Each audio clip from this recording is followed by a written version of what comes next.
Bom dia a todos, me chamo Manuel, sou estudante de Direito na Faculdade de Docking de Almenara e hoje falaremos sobre um tema muito importante, o desafio da pessoa com deficiência no sistema prisional. Estou aqui com o ilustríssimo senhor Rodrigo, diretor do presídio aqui de Jequitinhonha, e para dar início vou falar a seguinte frase: as grades limitam a liberdade, mas para as pessoas com deficiência, o sistema prisional pode impor limitações ainda mais difíceis de superar. Diretor, como a penitenciária se organiza para identificar e atender as necessidades específicas de pessoas com deficiência, especialmente no momento da triagem e admissão? Bom dia, Manuel. Bom dia a todos os alunos da Faculdade DOCTA aí do Polo de Almenara. Como é que é feito esse processo, Manuel? O presídio de Jequitinhonha tem toda uma equipe técnica, né, que chama o PINASP, que é uma parceria do governo federal juntamente com o governo estadual e município.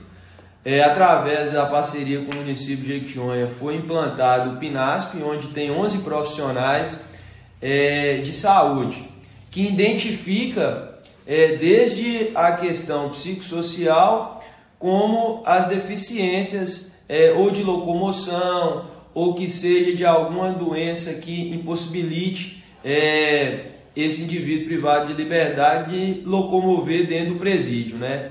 Após essa identificação, a gente vai buscar mecanismos para que seja adaptado a esse indivíduo para que ele cumpra a pena no âmbito prisional.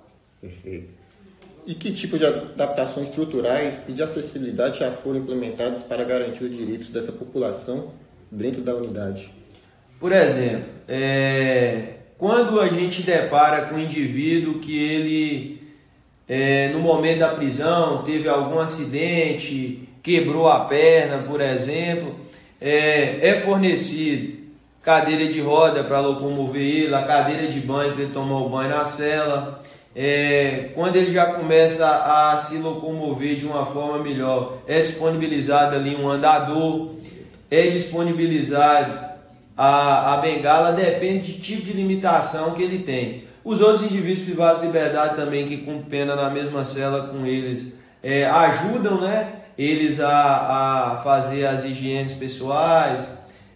Tem todo dependendo da complexidade do caso, a gente encaminha para uma unidade prisional que tenha uma estrutura melhor para atender a demanda.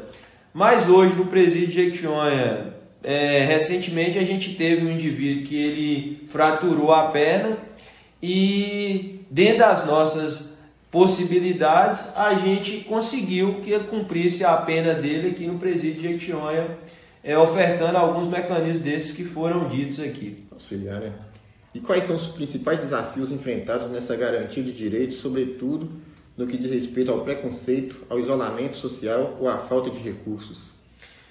O que acontece? No presídio de Jequitinhonha, eu vou falar pela realidade nossa aqui da comarca de Jequitinhonha. A gente tem conseguido evoluir muito, principalmente nessa questão de assistencialismo, de humanização no trato da pena.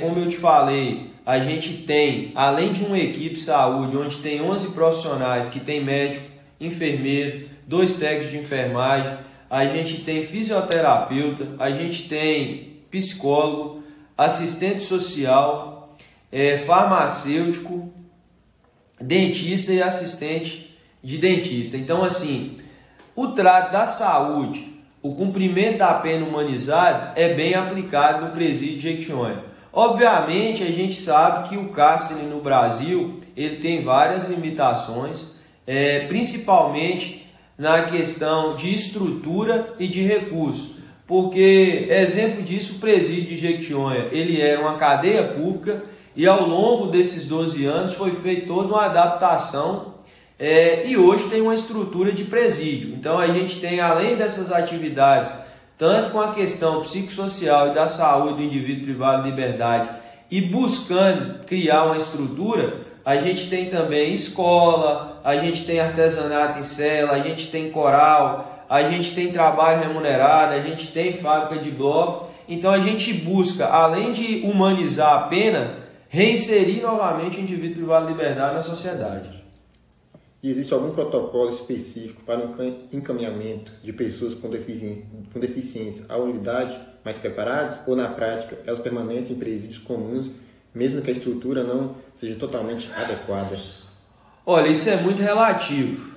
Dependendo da complexidade do caso, com certeza vai ser buscada uma unidade com maior estrutura para que ele seja encaminhado para essa unidade. Mas nem sempre, na prática, a gente consegue resolver isso, pois a gente tem limitações de vagas, né, no estado. Isso aí, se você buscar dados na internet, você vai ver que o número é bem superávit ao número disponíveis de vagas. Mas, falando pelo presídio de Jequitinhonha, onde hoje eu me encontro como diretor, a gente busca sim melhorias, busca dar o atendimento devido para que esse indivíduo ele possa se recuperar de forma total, não ficar com alguma deficiência após o trauma sofrido. Porque se for falar que existe essa disponibilidade, não, a gente está falando de prisões, né? Então, assim, o presídio de Jequitinhonha, por exemplo, ele não tem uma enfermaria própria. O lugar mais próximo que tem aqui, que o cara fica ali em uma cela, que é uma estrutura de enfermaria, seria o presídio Teoflotônio. Mas no presídio de Jequitinhonha, dependendo da situação, até a administração de soro, pequenas suturas são feitas todas no âmbito prisional aqui dentro do presídio de Jequitinhonha. E para finalizar, deixo uma mensagem que resume bem o espírito